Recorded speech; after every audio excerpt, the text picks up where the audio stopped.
Good morning, everyone. I am happy to introduce you to Dr. Heidi Kim for our August 10th, 2022 Flyleaf conversation. Dr. Kim wrote an article published in the July 2019 North Carolina Historical Review, From Camp to Chapel Hill, UNC's Fight to Admit Japanese American Students During World War II. I'm going to tell you a little bit about Heidi Kim, and then we will get into our discussion. Dr. Heidi Kim directs the Asian American Center, founded in 2020 and created the Asian American Center Fellows Program.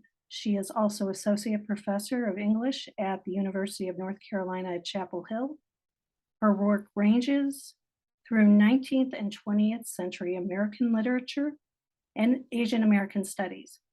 She is the author of Invisible Subjects, Asian Americans in Post-War Literature, published through Oxford University Press in 2016.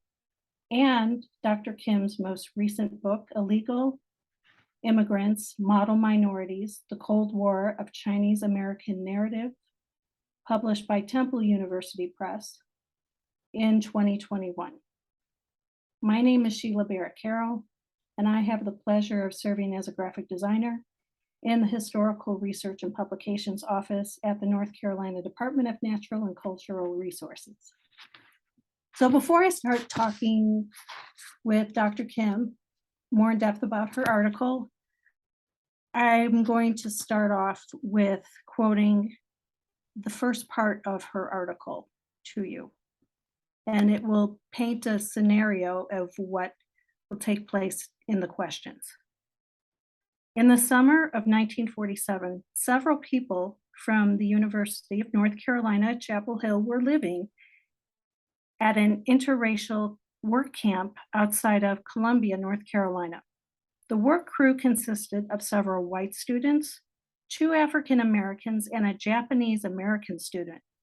They were building the headquarters of a newly founded Black credit union. One August day, they looked up and saw a mob of 200 to 300 white men coming toward them. Told to leave by this orderly lynch mob, the students hastily departed and returned safely to Chapel Hill. The Japanese student was Kei Kaneda, and she was recently released from her wartime incarceration. Kaneda and her fellow Japanese American student, Shizuko Hayashi, came to UNC from extraordinary circumstances during a time when race relations were starting to be reshaped after World War II. These 2 young women were among the 110,000 Japanese Americans who had been uprooted from the West Coast after Pearl Harbor and put in camps into the interior of the country. So let's start our questions, Heidi. And for everybody who's viewing, you are welcome to put your questions into the chat, and we will be happy to answer them. So Heidi, I was struck by this absolutely amazing scenario of these students who were building a Black credit union, and then they're attacked and told to leave. So how did you learn about this story, and how did you start researching, and then who were these 2 young women that had gone through extraordinarily difficult circumstances? Kei Kaneda and Shizuko Hayashi, who were they and who were their families? And I'm just, please tell me more. This was one of those really long, convoluted archival quests. So I'd been working on the history and the experiences of the Japanese American incarceration for a long time. And when I came to UNC Chapel Hill, I got interested in the connections of that history to North Carolina, because a lot of times people think of it as something that happened primarily on the West Coast, but it really had national consequences for different populations through the movement of incarcerated Japanese Americans. There were 2 camps in Arkansas, so it really did ripple out across the country. And I just started to find these tidbits here and there about different encounters that North Carolinians had with incarcerated Japanese Americans, even though the population here was not that high. And this whole question of college students was really interesting to me. So there had been a couple of great books written about this. One that was really about the process of getting students into colleges out of the camps by Alan Austin, and another one that was about Japanese American student experiences called Nisei Voices by Gary Okihiro. But neither of them really mentioned UNC or North Carolina. So I was wondering how I could find that info. And what I ended up finding was that the records of the temporarily existing organization that helped students find college placement and transfers elsewhere are still at the Hoover Institution at Stanford University. So I was out there doing some other research, and I decided to take a quick look at the files. And there are files for all of the colleges and universities that they had correspondence with. So I pulled out the UNC files, and that's how this whole thing got started. And then once I had some names, I went to the Yakety Yaks, I think they're called, the UNC yearbooks, and I found Kei Kaneda there. And so that's how I knew I really had a story to track down. So that was kind of the research origin. And from there, it just rippled out to using all kinds of different sources, as any good researcher does. And it was really fascinating. So there were these 2 women, and that's not an accident. Japanese American young women in general had an easier time finding placements. They were seen as safer, essentially. And both of them came to UNC in 1946, and that's after the war, but the groundwork for this was laid during the war. It just took so long bureaucratically that it was 1946 by the time they got here. And Shizuko Hayashi was a little older. She was doing her graduate work, and she was studying sociology. Also not an accident, because Howard Odum was very friendly to this endeavor, the sociologist who the Odum Institute at UNC is named after. So she seems to have had a quiet and very pleasant time on campus. She recalled it fondly. She remembered having dinners at church and with church friends. And the church was a real source of social structure for both of these women. Kei Kaneda had a more convoluted journey. So she was originally from California, and Hayashi was from Oregon. And she came out of one of the camps in Arkansas, Rower, which had affected her health somewhat. It was a notoriously damp and disease-prone site. And then her family had been moved to Philadelphia by that time. So she had done quite a bit of moving around by the time she came to UNC. But she also was Presbyterian, another quality that was deemed important in successfully acclimating people to a potentially hostile place.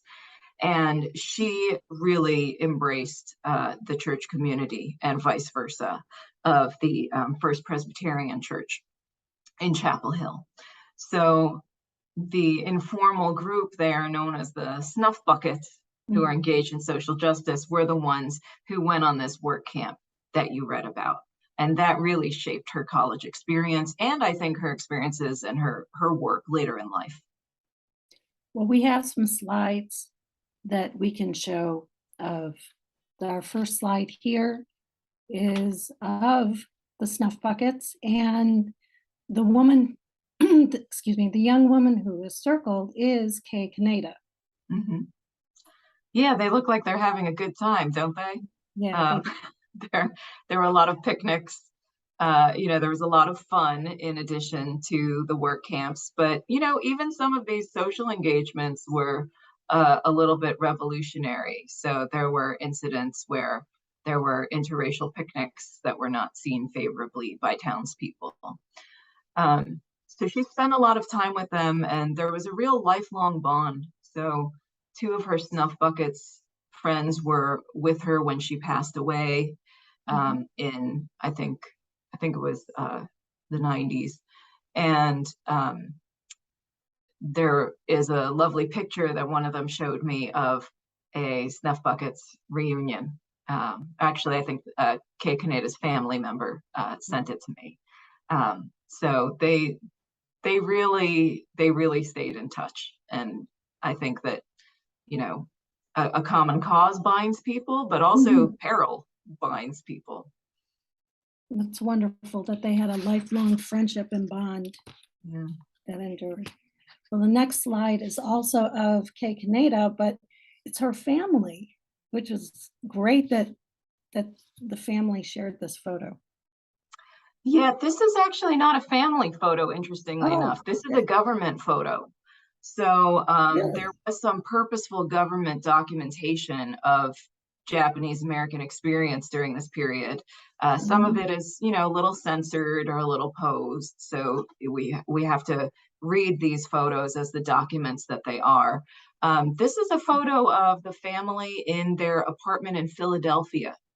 Okay. So at the point where Japanese Americans were being released out of the camps, but were not permitted to go back to their homes on the West Coast, this family came to Philadelphia, and they ended up settling there. So Kei is the one in the back with her hands outstretched like this.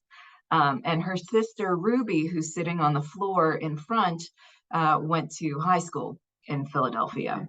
Okay. So the family ended up settling in there a little bit.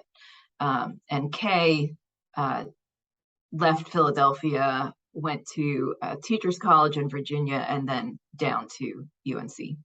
Okay. And the next slide, because we did mention Shizuko Hayashi, the next slide is of her.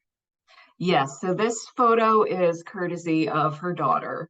And we're not sure, I was really trying to match that bit of building to UNC in the hopes that it was from her time here, but her daughter thought it was from another university. She also, had quite a trajectory during the war. Just the disruption that happened to these people's lives is quite something to think about. So she was from a farming family in Oregon, and then went to the Heart Mountain camp. And from there, she was able, thanks to the help of a childhood friend, to go to college in Kansas. And she came to UNC, did some graduate work here, did some graduate work elsewhere, and then became a social worker. And later in her life, a volunteer who kept alive the memory and the history of the Japanese American incarceration. So speaking of Shizuko and the relocation camps, so the next slide then is of Heart Mountain, and as you mentioned, Shizuko Hayashi was at Heart Mountain, correct? That's correct. So Heart Mountain is a very easy to spot camp because of that famous mountain in the background that it was named after. And these barracks in front are where the Japanese Americans were put. So each family would get a small compartment in each barrack, and there were common latrines and common mess halls and eventually some more community amenities like schools. This looks like a very early photo, so probably those amenities weren't set up at that point. But this was one of 10 camps. There were 10 main civilian-run government camps. And they were euphemistically referred to at that time officially as relocation centers. So the official title of this site was the Heart Mountain Relocation Center. And out of these camps, then some people were able to get college release or work release, but again, only to go further east. They were not allowed to go back to their homes in what was called the military barred zone on the West Coast. So that was a military order and an executive order. And the reason for that was just the suspicion of this community and the fear of espionage, sabotage, what have you. But there were no trials, no evidence, and this has been thoroughly rehashed in all three branches of government and culminated in President Ronald Reagan signing the Civil Liberties Act, which actually assigned compensation and apologized for this episode in history. So I hear the terms incarcerament, and then I hear the term internment. And Japanese Americans, they were forcibly removed, as you said, from their homes and from their livelihoods. And there was an extraordinary abrogation of their civil liberties, that they were, living, working, thriving as a community, even though they were an ethnic minority population. What is the difference? What is the difference between incarceration and internment? And I hear both, and I'm not sure what. Well, this terminology is always a subject of debate.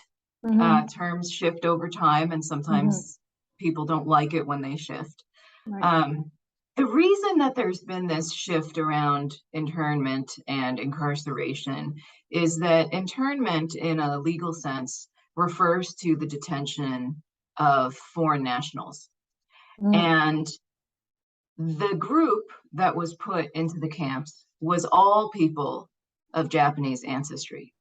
And that was 2/3 American citizens by birth, and 1/3 people who were still Japanese nationals.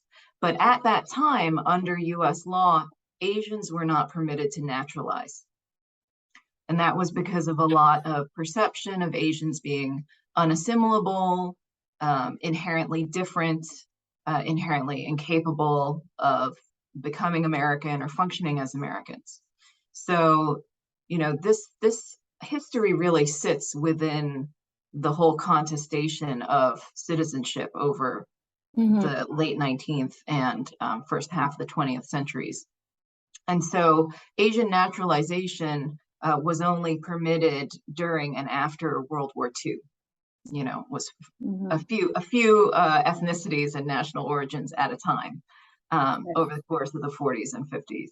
So it's it's very vexed to apply the word internment to this group. And so that's why there's been this shift toward incarceration as a way of understanding what was actually happening here, particularly in the way that we view justice and the way that the justice system ought to be applied to US citizens in particular. Right. Yes. So Kei Kaneda and Shizuko Hayashi, they were at UNC, and they were navigating very complex racial and civil rights struggles during, it's particularly in the mid-century South.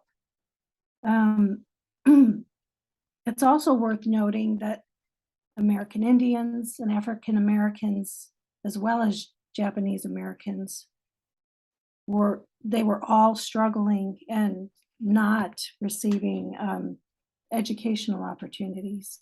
Maybe it's worth noting that these groups of people were just trying to do better, and they weren't afforded those opportunities. Yeah, this is something I really tried to unpick when I was doing the research, is where the admission of these two Japanese American students sat in that whole landscape of debate over admitting women, admitting Cherokee students, admitting Lumbee students, admitting Black students, or African American students. There's a different conversation for each of them, and it's not any kind of coherent linear process. There's also the famous debate about the Jewish quota for the medical school. So you see so many different debates happening, and the university becomes this site where people can actually set boundaries of participation very clearly, right? There actually is an admissions process. So that long struggle was really, I think, important to me as a way of understanding the whole conversation that happened around admitting these two students, which was huge and lengthy, and yet only one piece of this whole debate about who gets to participate in the university. And at Carolina, we've been doing a lot of thinking about our history in the last several years. And so for me, this was a way of helping me learn more about that long history of exclusion and inclusion as well. Yeah. So there were some faculty and Frank Porter Graham, who was president at the time of UNC, or approaching presidency at UNC, as well as writer Paul Green and sociologist, as you mentioned earlier in the conversation, Howard Odom. They strongly opposed Japanese American incarceration from the outset. So in your article, it mentions that they advocated on behalf of the students, not just Kei and Shizuko, but also others from diverse backgrounds. Yes. This was actually quite an interesting story. I think Frank Porter Graham, he's a very storied name at the university, and I think across North Carolina. So for me, this was a great way to learn more about his career. He was often a proponent of racial equality and inclusion, but at the same time, very much hemmed in by pragmatism and by the political feeling of the time. So this was an area in which he gave clear directions. But during the war, he was a busy man. He was on several boards in Washington, D.C. He was traveling a great deal. So in his absence, things would often go slowly or get contradicted. And the same thing happened, I saw, as I was looking at records on some of his other directives about that had to do with racial equality. There was a history professor at UNC at that time named Howard Beale, and he actually took a leave of absence from the university to go work for the National Japanese American Student Relocation Council.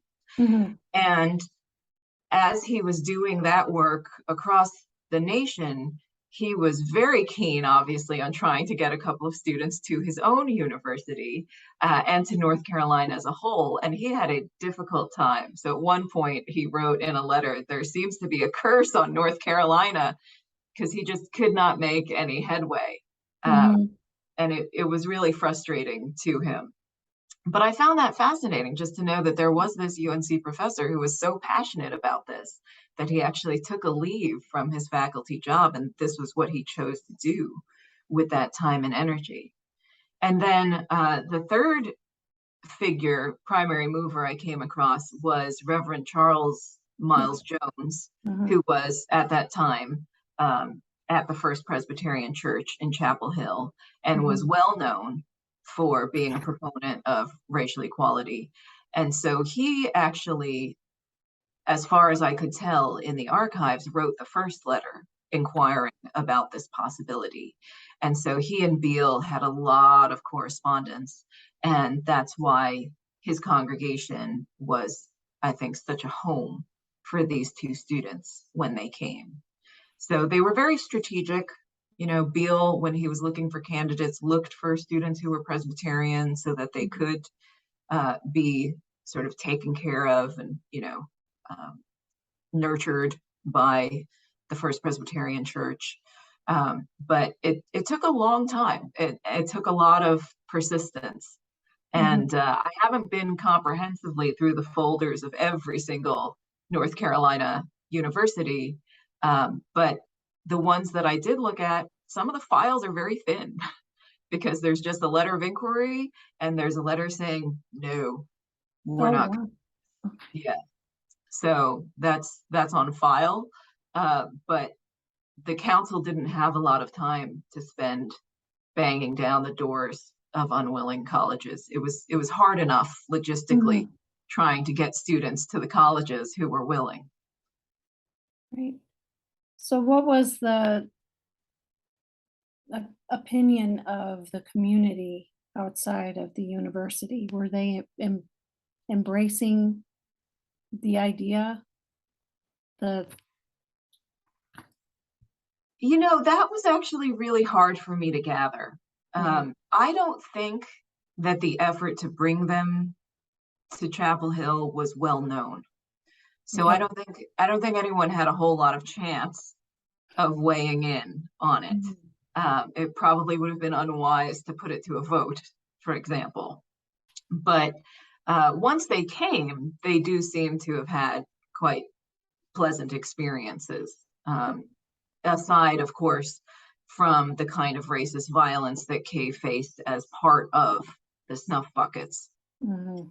But in their daily lives, I gathered that the church community was extremely welcoming. They seem to have had a fairly good welcome on campus. The Daily Tar Heel wrote an article about Shizuko Hayashi's arrival because she was the first one to arrive on campus. But prior to their arrival, the bureaucratic opposition was pretty difficult to overcome. So the university had opened up for the Navy to hold a flight school on the campus. So first of all, the campus was extremely full, and even adding a couple extra students was not a small logistical problem. But the Navy really opposed having any Japanese American students for the same kind of paranoid fears that had led to the incarceration in the first place. And there's an amazing letter where this really extremely specific paranoid fear is spelled out, where they say, well, we're afraid that one of the students will sneak into the canteen and poison the food of the students who are in the flight school. And I just thought that's such a specific random scenario to envision, but that just shows you the climate of the time. So it wasn't until they could get past that military clearance that they could even really start working on bringing students to the campus. And even then, as far as I can tell, there was campus opposition to it as well, right? You can't assume that an entire faculty or even administration has the same view. So in one of Graham's absences, one of the deans contradicted his orders. Some faculty actually went to look at the Japanese American students who were at Guilford College, which is in Greensboro. It's a Quaker college. And many of the Quaker colleges around the country were very quick to take students. So this deputation of faculty, I suppose, drove to Greensboro just to look at them. And when I say look at them, you have to remember this is 1940s North Carolina. These people may well have never seen somebody of Japanese descent before, right? So it really is like a viewing. And, you know, some of the faculty members came back saying, okay, you know, this seems fine. They seem like people. But one of them said, well, 3 of them looked all right, but the other 2 I wouldn't trust anywhere. And when you look at the photos of the Guilford students, I don't know which 2 they mean. You know, it's not like nobody's twirling a mustache, right? So again, it really shows you the kind of prejudice and the kind of fear that was running rampant at the time. And that was very much directed at people of Japanese descent rather than people of German descent or Italian descent. Right, right. So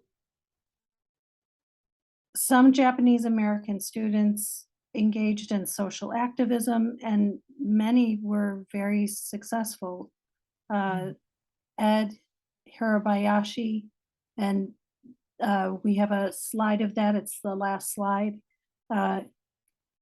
He achieved social stardom in student government and as the captain of the basketball team at Guilford College.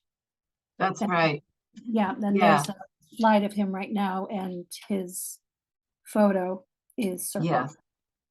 And I'm guessing that that's another one of the Japanese American students from the camps next to him, but I don't know his name off the top of my head, unfortunately. Yeah, Ed Hirabayashi is a really interesting figure because he was the younger brother of Gordon Hirabayashi, who was one of the Supreme Court plaintiffs. There were 3 lawsuits laid against the different orders that were applied to Japanese Americans, and Hirabayashi is a very famous case.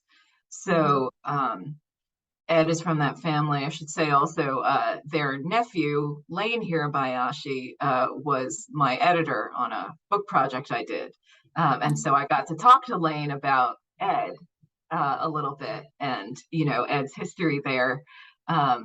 And I remember Lane, who's passed away now, saying like, yeah, I don't, you know, supposedly he was like a basketball star there. I was like, no, he was. Look at this. He really was. We have pictures. Yeah. But I managed to find his senior thesis, and it was fascinating. It was really an indictment of the incarceration, and he had the he kind of had the ability, you know, even at such short distance, to think about it and try to analyze it. So that was really an interesting part of this history. But you know, the student experiences, they were really challenging. It's very fortunate that the 2 who came to UNC seem to have had a good time, but for many of them, in their accounts and in the documentation, they were very lonely. Right. You know, they had been very much lectured before they went out about behaving in such a way that would, you know, create a favorable impression of Japanese Americans, which is a lot of pressure to put on a college student. There were issues for some of them of interracial dating that nobody had really thought about or thought through before they sent one lone Japanese American off to a college. So there were a lot of challenges, and especially I think for the students who were placed in this kind of ad hoc fashion during the war, right after they had already been put into camps and had their education interrupted. So I have seen, in recent years, some universities have given honorary degrees to their students who couldn't finish at the time. And there's also been a kind of celebration of some of the history. So one of my favorite stories, which is a non-Carolina story, if we can geographically divert for a moment, is Pomona College in California. the president was very aware of what was happening. And when the final executive order was coming down, I guess they got wind that this was coming.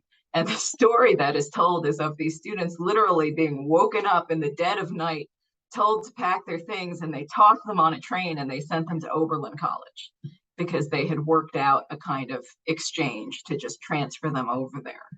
And so those students never went into the camps at all. They were just transferred out. Yeah, because the administration of that college had the information and the preparation, the kind of presence of mind to foresee this and take that kind of care of their students. So I really love that story. You know, I'm sure it was nonetheless very traumatizing for the students at the time, but in contrast to so much else that happened at that time, it's in a way kind of a fun and celebratory story. Yes. It was a good person that had the foresight to care. Yes, yes, I ought to celebrate their names, but I'm afraid I don't know them off the top of my head. Yeah.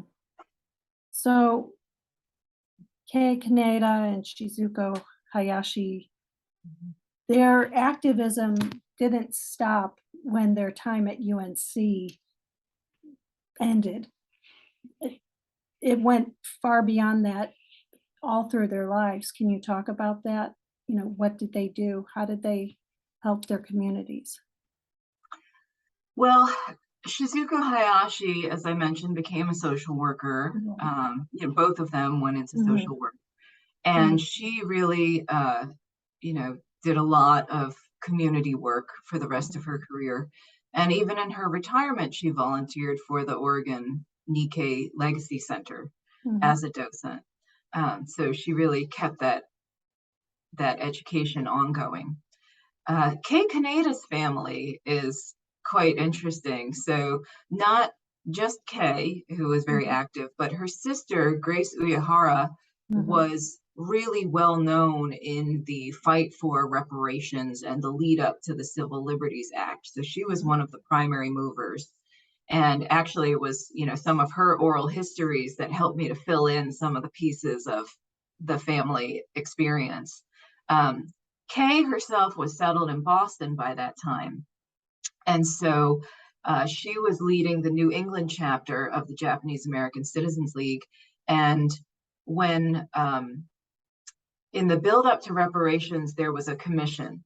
So, you know, we're familiar with the 9/11 Commission, right?